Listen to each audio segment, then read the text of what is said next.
fighter pilot will show up with a flying video. So I'm going to check that square, but there's actually a point to this video. If you look on the screen there, that's actually me you see in the cockpit. That's a different jet called the F-16 Fighting Falcon, painted in the red, white, and blue colors of the United States Air Force Thunderbirds. Yeah! How many of you have actually seen the Air Force Thunderbirds fly? All right. And I know we're joined by a very wonderful international audience today, so I know there's so many countries out there with their own individual demonstration teams, and I want to acknowledge that. Now, how many of you have been to an air show of any kind? Yes, okay, that's awesome.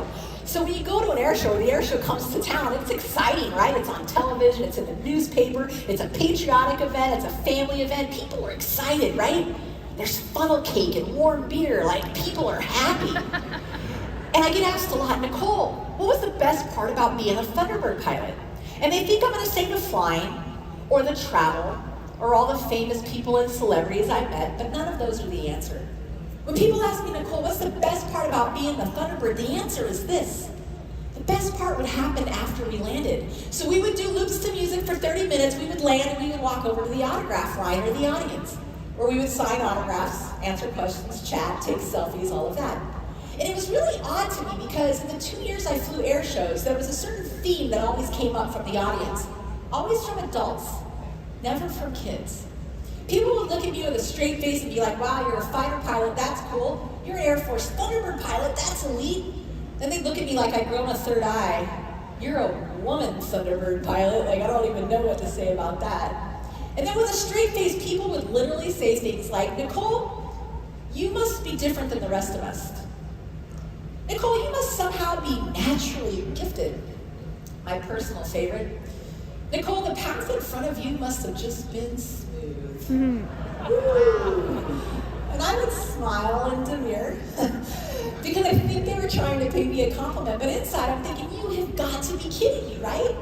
The path for me to get to the cockpit of that red, white, and blue F-16 was littered with twists, turns, bumps, bruises, mistakes, and failures all along the way.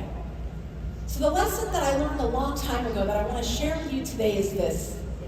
The path to success for any individual or for any team will always be nonlinear. The path to success will always be nonlinear. So this video was taken my first year on the team, way back in 2006. It's 1.5 minutes long, and 50% of the in-cockpit video comes from inside my jet. So it's your chance to fly as American Air Force Thunderbird number 3. I hope you enjoy it. Thank you.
but what is more fun is standing on stage and watching all your faces when those 4 jets cross over, right? and I'll answer the question that's on your mind. We pass with 1,000 miles per hour of closure at about 32 feet apart, which is less than the width of the screen you see here to my right. Courage, trust, and vulnerability in action. A very visual depiction, I think, of what I mean by pushing the envelope. So let's talk a little bit about this trait of courage. What it takes to push the envelope in your personal life and in your professional life. Let me ask, have you ever had a dream or a goal that was so big, so complex, so gnarly? The idea of actually going after it makes you get a knot in your stomach and the voice in your head that says that dream is too big for you. Maybe you have an idea that would completely innovate how Lifewave does business, but you're thinking, I don't want to share that idea because I don't want to go against the status quo. I don't want to be the guy that rocks the boat. I think we've all had moments like that. I had a dream growing up as a little kid to one day grow up and become an Air Force Thunderbird pilot. It's hard enough to become a fighter pilot. It's even harder to become an Air Force Thunderbird pilot. For context, in the American active duty Air Force today, there's 12,000 pilots. Of those, 2,000 are fighter pilots, and of those 6, only 6 have a chance of ever becoming an Air Force Thunderbird. It's statistically improbable. Anybody. Wow. But it's statistically improbable, right, that anybody becomes a Thunderbird, but obviously it's not impossible. Right. But this idea of me actively pursuing this dream, no way. Every time I thought about it, the voice in my head would say this: other people become Thunderbird pilots, Nicole, not you. And so I kept that dream inside. I went about becoming a fighter pilot, flying that beautiful F-15E Strike Eagle you saw earlier, doing my job out around the world. And every year, the American Air Force sends an email to all its fighter pilots that says the same thing. Comes at the same time every year. It says, we're looking for 3 new Thunderbird pilots. It's a 2-year assignment, so 3 pilots are new, 3 pilots experienced on their 2nd year. It says, we're looking for 3 new Thunderbird pilots. Here's the qualifications, here's the application. And even though I was qualified, and even though it had been my dream since I was a child, every year I would do the same thing. Ding, into the inbox. I would read the email, and then I would delete. Delete, delete, delete. Other people become Thunderbird pilots, Nicole, not you. Until about 2005, I've been a fighter pilot about 8 years. I found myself with every single certification and qualification you could have as a frontline fighter pilot, and ding, into the inbox came that dang email. And for whatever reason, as I read it that year, a light went on in my mind and in my heart. And as I read that email, I thought to myself, why not me? Why not me? And I went to bed and I tossed and I turned and I thought about this dream. Thank you. And I woke up that next day with all the energy and courage I could muster, the voice in my head saying, don't do it. I walked into work and I spoke my dream out loud. I told my peers, my colleagues, my supervisors, my chain of command, I'm applying to be a Thunderbird. And generally speaking, initially, people were very supportive. I was tickled. I appreciated the support, but as the days went by and they had time to think about it, if I earned $1 for every time I heard this, you know, Nicole, it's hard to become a Thunderbird. You know, Nicole, you probably won't get picked. You know, Nicole, they've never had a woman Thunderbird pilot before. Are you sure you want to do that? Over and over and over, I heard the same things, but I said, no, Nicole, stay focused. Put this application together. A big, detailed application, as you might imagine for a job like that. A picture of me in uniform, a letter of why I wanted to be a Thunderbird, all of my career-long HR or performance reports, all of my annual career-long flying test, or what we call check ride scores. But the thing that was weighted the most, the thing that counted the most in this application was a letter of recommendation from the first colonel in my chain of command. Now, I am a 30-year-old young captain here. At that time, a full bird colonel? That was high ranking. That was intimidating. A colonel was a big deal. I'm now a retired full bird colonel, and I can assure you we're not a big deal, we're a dime a dozen. But I thought, I'll draft the letter for him. All I have to do is draft this letter, I'll take it in, I'll get his signature. So I put this application together, and I remember this day like it was yesterday. The whole application together, the letter I had drafted for him, with all the courage I could muster, I walked into work, into his office, slid the application across the desk to his tap, and said, I'm applying to be a Thunderbird. And I'll never forget it. The gentleman on the staff looked right at me and said, "You know, Nicole, it's hard to be a Thunderbird. You know, Nicole, you probably won't get picked. You know, Nicole, we've never had a woman Thunderbird pilot before. And the colonel only has one recommendation he's allowed to give. So we're not sure we want to waste it." Boom, wow. Right? Imagine how you would feel standing there, right? I felt sucker punched, the wind taken out of my sails. And in that moment, here's what happened. I reached across the desk, I grabbed my application, and I removed it. I almost never became a Thunderbird pilot alone. I removed my application, and I looked at him, and I said, "You're right. I am so sorry for having bothered you." And I walked out feeling embarrassed and ashamed. Other people become Thunderbird pilots, Nicole, not you. And I did what any self-respecting fighter pilot would do at that time. I went across the street to the officers club and I grabbed a beer. So I'm over there drinking my beer, talking to the guys about the day's flying, thinking, thank goodness I didn't put myself out there. Thank goodness I didn't risk failure. Who are you, Nicole, to think you could be a Thunderbird pilot? And as I'm sitting there talking to the guys, a door over here opens up about the distance from that wall, and in walks the wing commander. Now the wing commander is a brigadier general, a general. Super intimidating to a young captain. He's 6'5". He walks over, he's standing way up here, he looks down at me. He makes small talk with me to this day.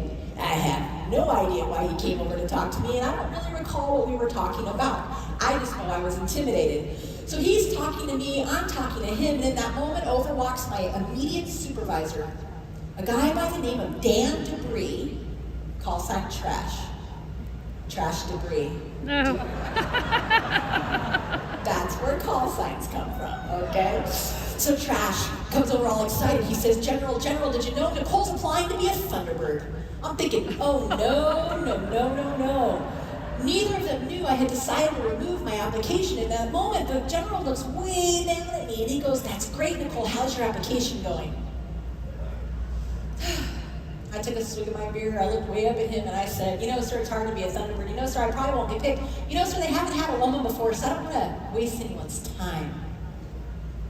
Everything everyone else had said had taken up room in my own head and was now coming out of my own mouth, that voice of self-doubt.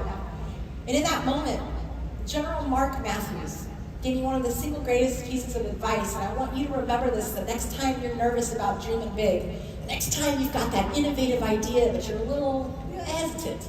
I want you to remember this. He looked down at me, put his hand on my shoulder, looked me in the eye and said, Nicole, nobody wants to lead a scripted life.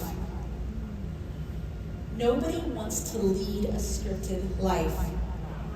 And with those words, he took the weight of the world off my shoulders. He was telling me it's okay to dream big. It's okay to go against the status quo. It's okay to take some risk when you're pursuing personal and professional growth.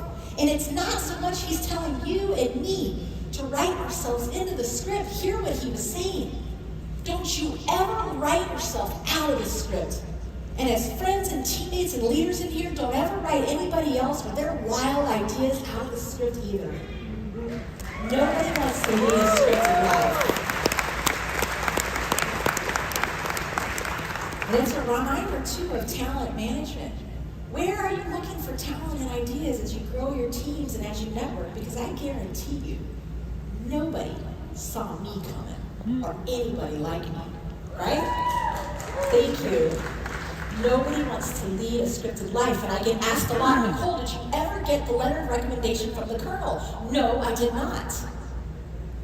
But I did get the letter of recommendation from the general.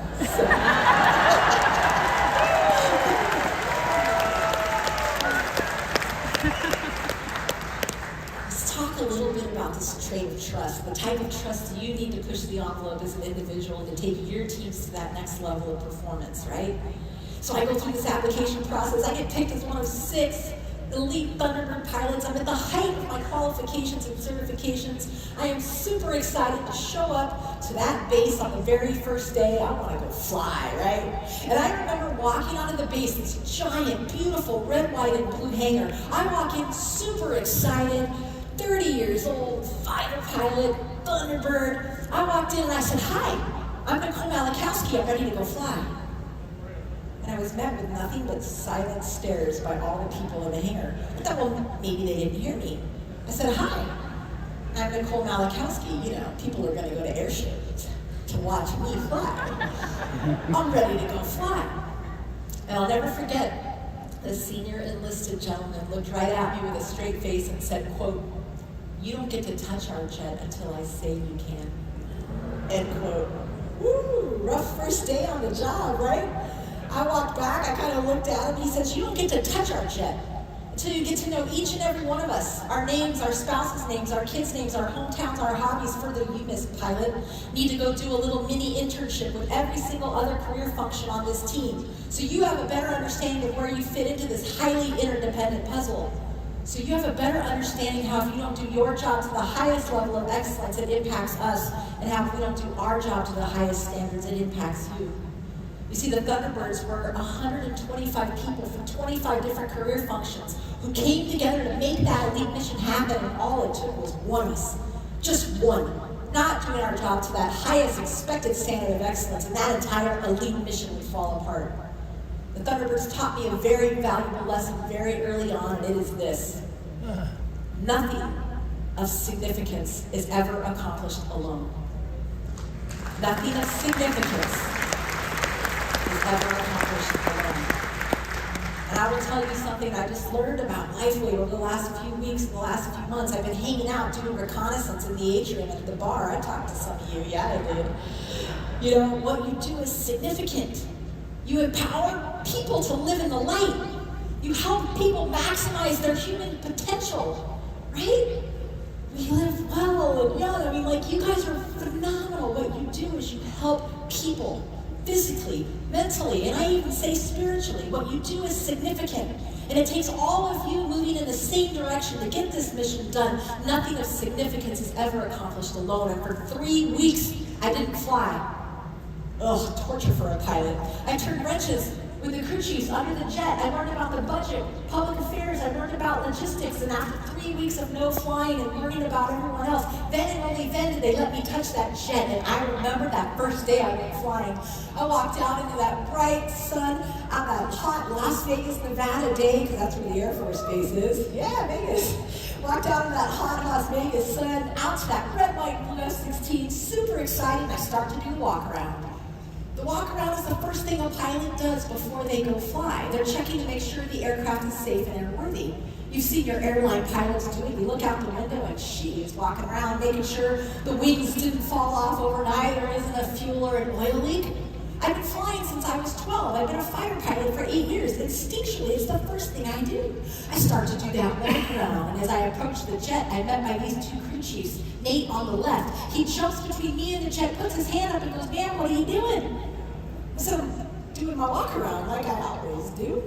He says, "Oh no, ma'am, you don't do that here. We do it. I'm trained to do it. I've already done the walk around. The aircraft is safe and airworthy. Get it." I'm looking at him thinking, who are you? How am I supposed to trust you with my life? And then Dave on the right, he kind of ups the ante. He says, "Not only do we pre-flight your aircraft for you, ma'am, we pre-flight all of your life support equipment as well." As in my life. Wow. He says, "We pre-flight your G-suit, your harness, your helmet, your ejection seat, ma'am. I've already done that. The aircraft is safe and airworthy. Get in." Now, if I'm being honest, I'm looking at these 2 great professionals, these 2 great Americans, and I feel nothing but a knot in my stomach and a feeling of resentment towards my own teammates. Who are you? I just met you. How am I supposed to trust you with my life? Why do things have to be different? I've always done it this way. You ever felt like that when change comes along? Yeah, and day after day I came out to fly during training season, and I always feel that way. And then about 2 months into this 3-month-long training program, I walked out into that hot Las Vegas sun, and Nate was down on his hands and knees, sweating through his uniform, dripping sweat down his brow, polishing the wheel well of this F-16 to the finest detail.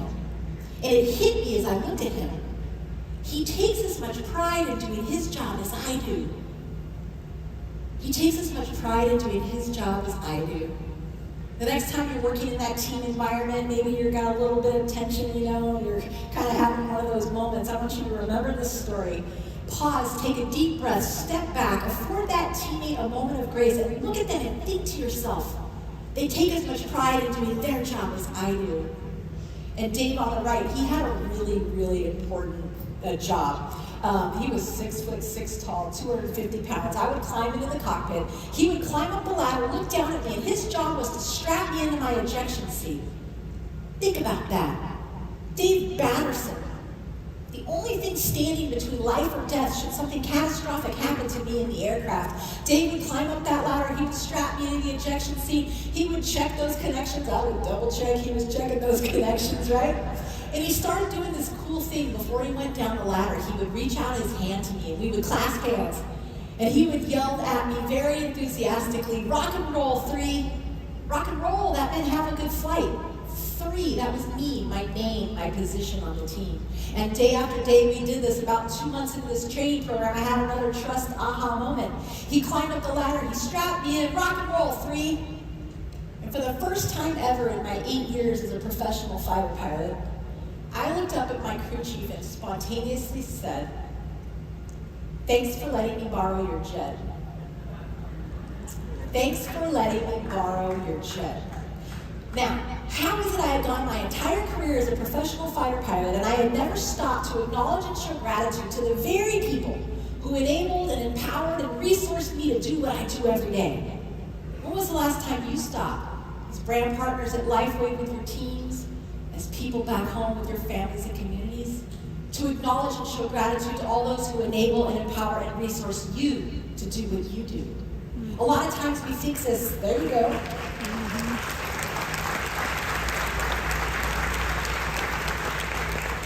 And a lot of times we think this appreciation has to come in the form of these giant Superior Performer Awards or the annual awards gala, and I know there's some award winners in here, and that's important. We need to do that.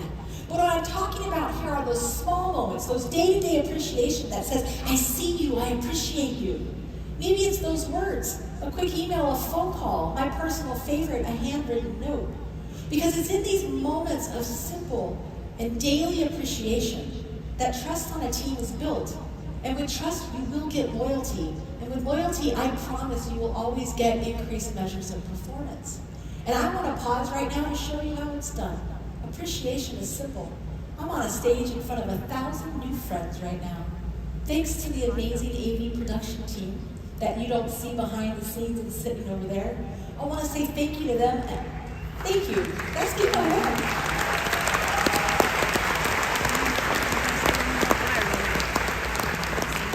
And you know who else is working really hard right now?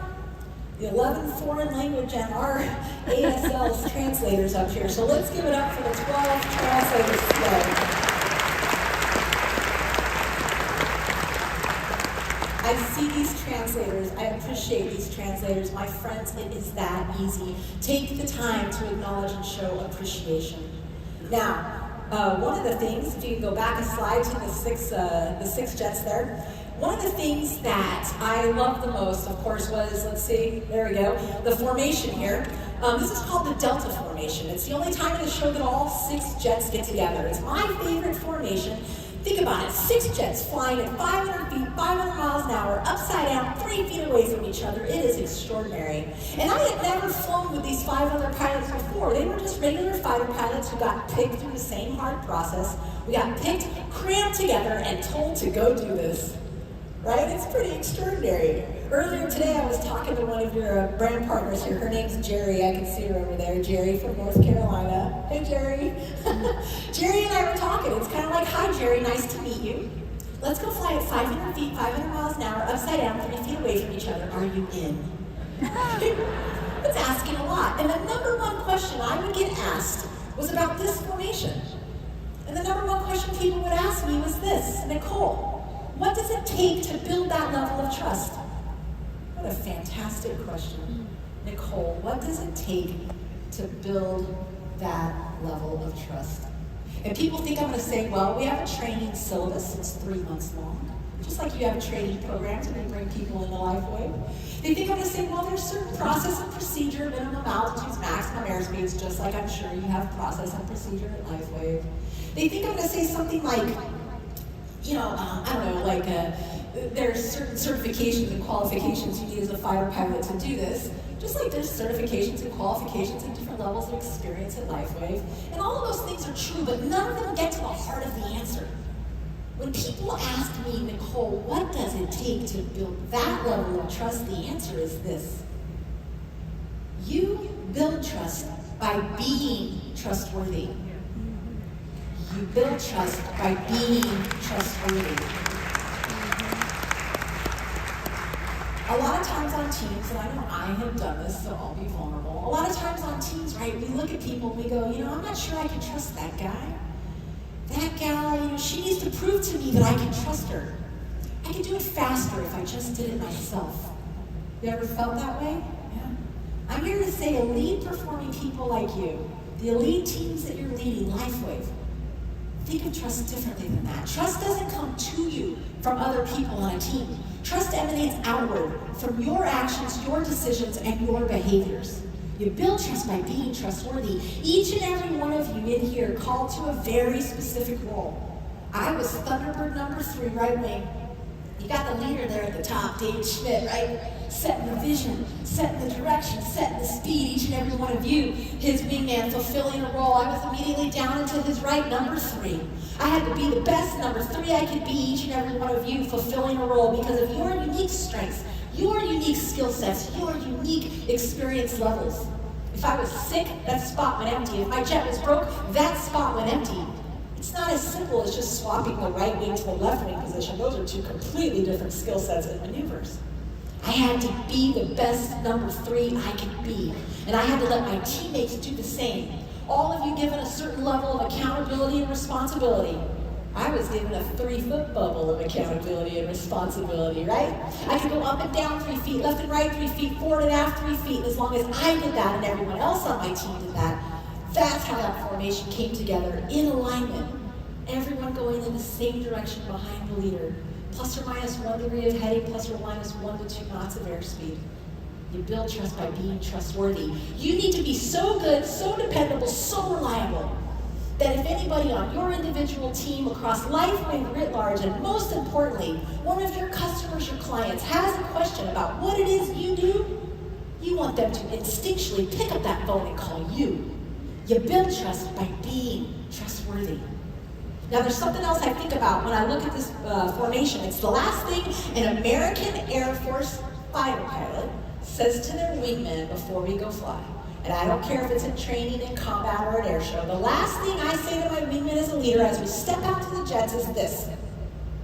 When in doubt, always honor the wingman contract. When in doubt, always honor the wingman contract. What do I mean by that? Those 2 words, wingman contract, that phrase means everything to an American Air Force fighter pilot. It is our unspoken bond and promise to each other. It is the gentleman's handshake and the gentlewoman's agreement that says this is who we are. And under this wingman contract, I promise that I have expectations of your professional behavior. We have expectations of each other's standards of performance. And under this contract, I promise you, I will hold myself accountable to that contract. And out of caring and compassion for you as a teammate and a shared commitment to what you're trying to do as a team, I promise to hold you accountable to the contract too. The wingman contract, my friends, is the culture. And a lot of times when we bring up that culture, sometimes it feels a little nebulous. I'm here to say the culture is everything.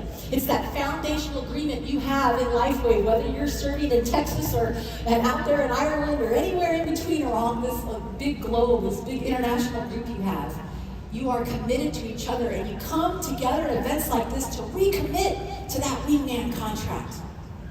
You know, a lot of times on teams, that wingman contract comes in the form of maybe a mission statement, a vision statement, a list of values and principles. We know Lifewave has those. Do you have them on your individual teams?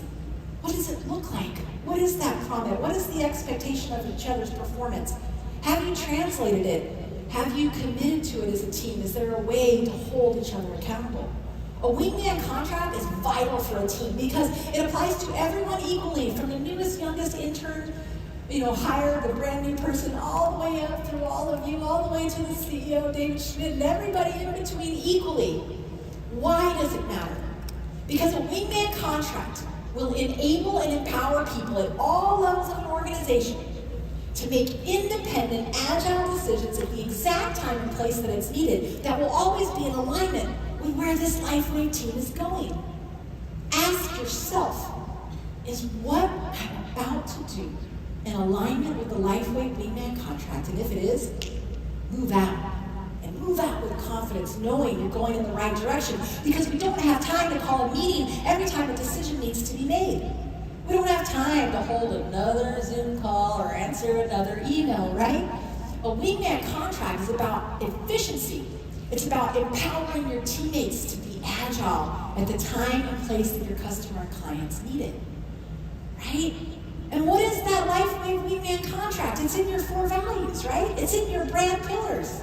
High quality products and innovation, leading with service and social responsibility. And if I have those memorized, you should too, right?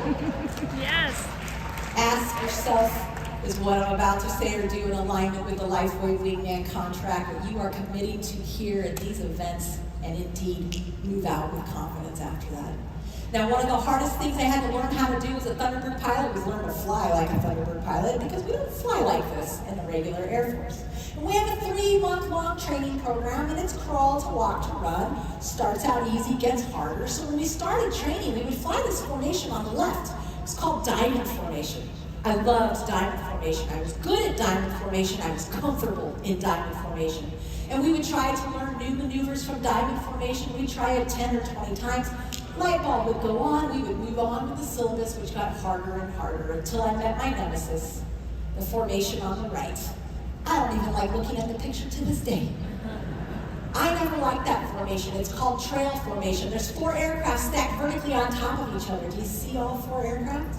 Yeah. I am 3rd down from the top. I've got 2 aircraft above me, the closest 3 feet from the top of my canopy, a 4th aircraft underneath me, 3 feet away, who I cannot see, who's 100% dependent on me for his safety.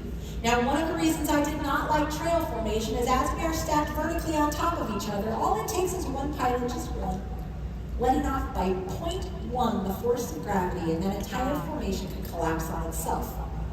It is my opinion that that is the formation where both the Thunderbirds and the Blue Angels accept the highest level of risk.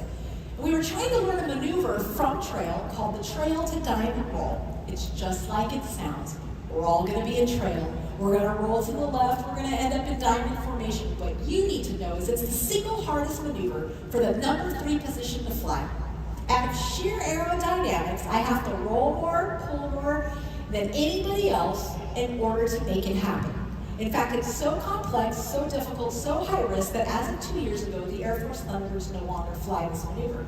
Now, here I am at the height of my career, the height of my qualifications, the height of my skill set, supposedly an elite Thunderbird pilot, and no matter how many times we practiced this maneuver, I couldn't figure it out. It was so frustrating, so hard on my ego. How was this happening to me? Why was this happening to me? What is wrong with me? To top it off, everybody else on the team had it figured out. I was the anchor, I was the failure, I was the one holding the team back from moving on with the training syllabus. We tried this maneuver 30 times, 50 times, 100 times. I couldn't figure it out. I'm going to show you a video of me failing at it during training. Take a look on the screen, there's 4 jets, I'm 3 down from the top, right? I am 3 down from the top. We are not at 3-foot spacing. We are supposed to be at 3-foot spacing, but in this video, we're at about 8 to 10 feet spacing. Why is that? Because I can't figure it out, right? So what's going to happen when I hit play is you're going to see all the jets start to roll to the left. Halfway through the roll, I'm going to fly away from everybody else and do my own air show. I'm going to get 24 to 30 feet away, or 8 to 10 times outside of the standard. So here is me failing and flailing. I hope you enjoyed it.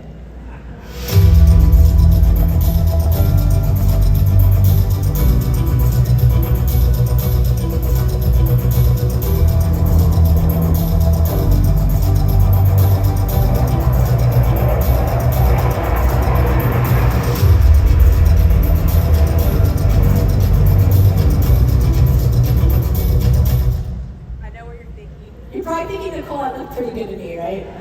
I know, right? But here's the thing. It wasn't good. It was 3, 10, 15, 20 feet, well outside of the standard. It was a D plus, C minus effort. I knew it and everybody else on the team knew it. And I remember we went into debrief that day, and as a team, the 5 other pilots looked at me and had a collective exhale. Nicole, we can't waste any more time trying to learn this maneuver. We've already done it way more than we needed to. We have a syllabus we have to get through. We have a month left to learn everything else. We have a graduation date. There's air shows in Dallas that we need to get to. They're on the calendar. We can't waste any more time trying to learn this, Nicole. So instead of flying it at 3 feet, we'll just fly it at 8 feet. Right? Like a dagger through the heart. Remember, the standard you are willing to walk past is the standard you are willing to accept. And I knew in that moment I was not going to be able to mentally and psychologically get past this failure and weakness of mine.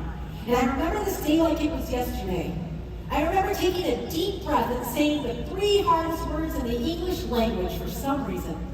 I took a deep breath, looked at these 5 other pilots, these great men, and I said, I need help. I need help. What is it about those 3 words that stop us in our tracks? What is it about those 3 words that make us feel so weak and so vulnerable, when in fact it's a sign of strength? And in that moment when I said I need help, it was like a big giant red flag to my teammates. They kind of looked at me like, oh, Nicole said the H word, you know? And my teammates stopped. For the next 2 days, we did only that maneuver over and over and over hundreds of times until I got it right. Because it was the right thing to do by me as a teammate, it was the right thing to do by our wingman contract, and importantly, it was the right thing to do by our customer and client, the audience on the ground, who has an expectation of 3 feet of excellence. And I'm happy to say, after hundreds of times and 2 straight days of efforts, I figured it out. Take a look on the screen. The bottom right-hand corner is the reflection of my helmet. Look above you, there are 2 aircraft. The closest is now 3 to 4 feet from the top of the canopy. I have a 4th aircraft you cannot see underneath you 3 to 4 feet away, who's 100% dependent on you for his safety. Now, one of the reasons I really didn't enjoy the trail to diamond roll is if you look at my hands here. As we start to roll to the left, the aircraft above you is going to slide down and to the left, and at that instant, our wingtips will cross at about 12 to 18 inches apart. I hope you enjoy it.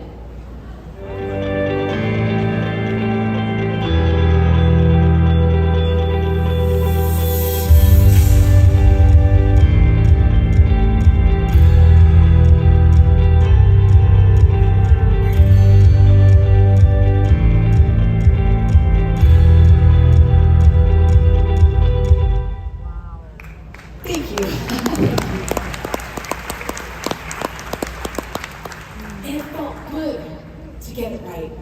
It felt good to be vulnerable.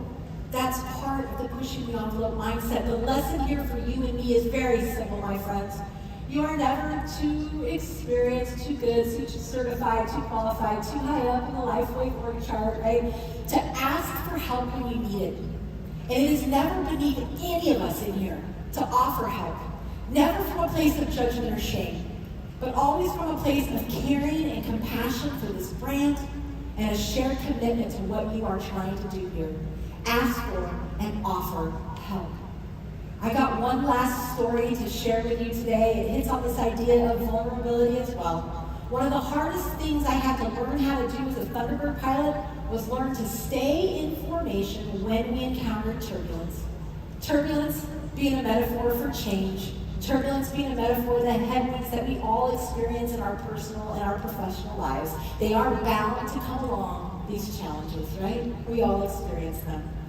And I know what you're thinking. You're thinking, Nicole, you just told me you've been flying since you were 12 years old. You've been a professional fighter pilot for 8 years. Certainly, Nicole, you have flown in turbulence many times. Why is it now a big deal? Well, as my wingman, Jerry, knows, the first time you encountered turbulence at 500 feet, 500 miles an hour, upside down, 3 feet away from 5 other jets, that is indeed an eye-opening moment, trust me, okay? But I thought I'd flown in turbulence many times, so we're in training. We're in my favorite diamond formation. It's a blue sky day. We're walking out to the jets. And as we walk out to the jets, the young weather expert, the young weather airman, he comes running past us. He says the atmosphere is ripe for turbulence.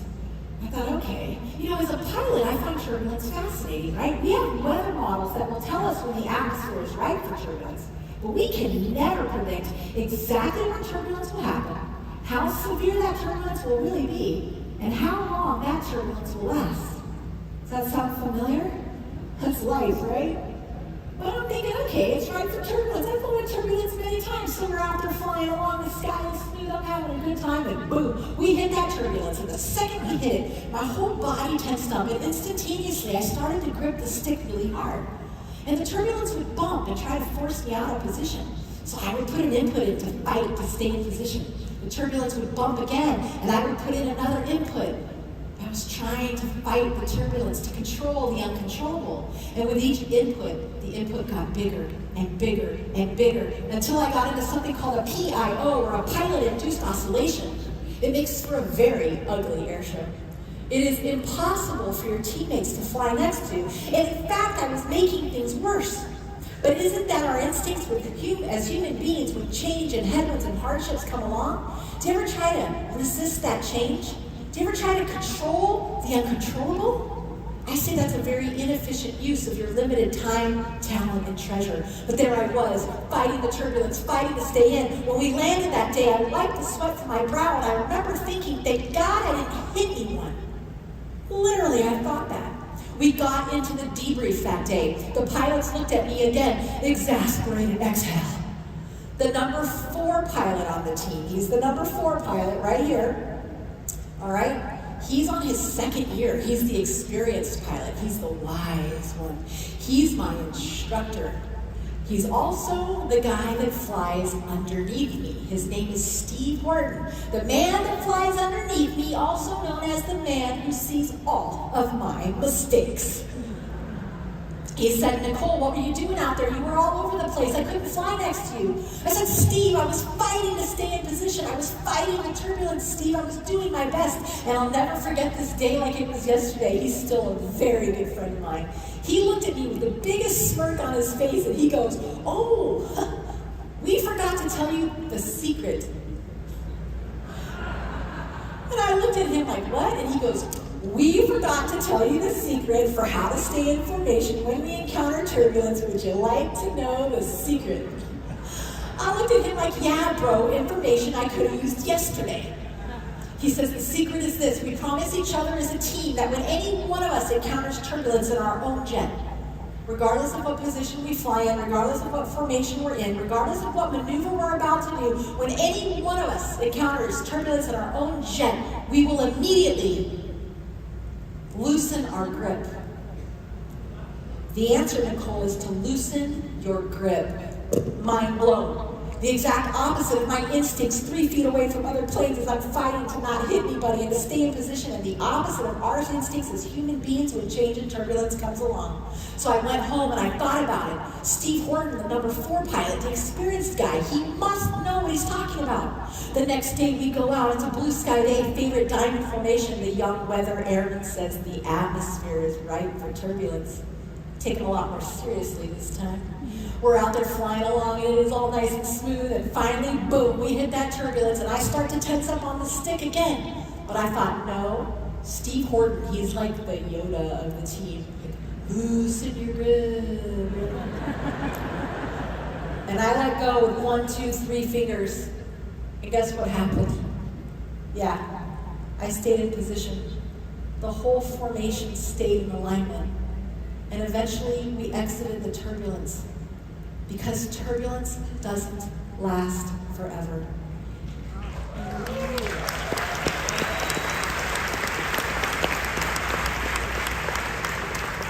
And the beauty of the whole thing is, our customer and client, the audience on the ground, never even knew. When change and turbulence comes along, remind each other it is okay to loosen your grip. Now, I am not giving you permission to let go of the stick. That is not what I said, right? I'm saying choose to control the things you can control.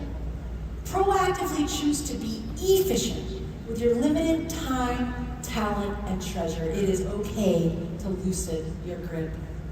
Y'all have stuck with me for nearly 50 minutes. The pushing the envelope mindset is about harnessing that courage, trust, and vulnerability to take your performance to the next level and to create an environment where everyone on the teams that you're building and this large brand partnership right here in this room to that next level.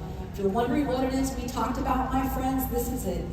The ability to choose an unscripted life, realizing that it takes a team to do the significance of empowering people to live in the light. That is just so freaking cool, right? The power of appreciation and gratitude and trustworthiness coming from your actions, decisions, and behaviors, honoring those Lifewave values in your wingman contract, having the courage to ask for help and the grace to offer it, and reminding each other it's okay to loosen your grip.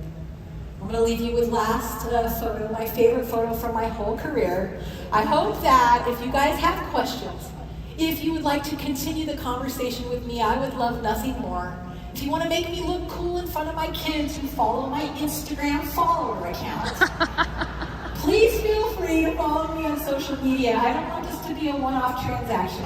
I hope that you will write to me. I hope that you can interact with me on that social media so we can keep this relationship going. I leave you with this last photo. The jet on the left is my husband, Paul. The jet on the right is me. Not a lot of married people have this photo.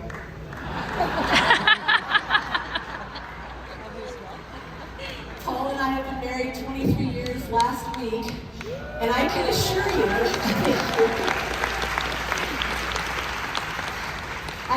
you, our 14-year-old twins are not impressed by this at all. No. But here's what it is, right? Look at that photo. What kind of wingman are you? What kind of wingman do you want to be? Who is your wingman? Look around this room. It's full of your wingman, my friends. I wish you all the very best as you continue to push the envelope and be the light across 2024 and beyond. Thank you.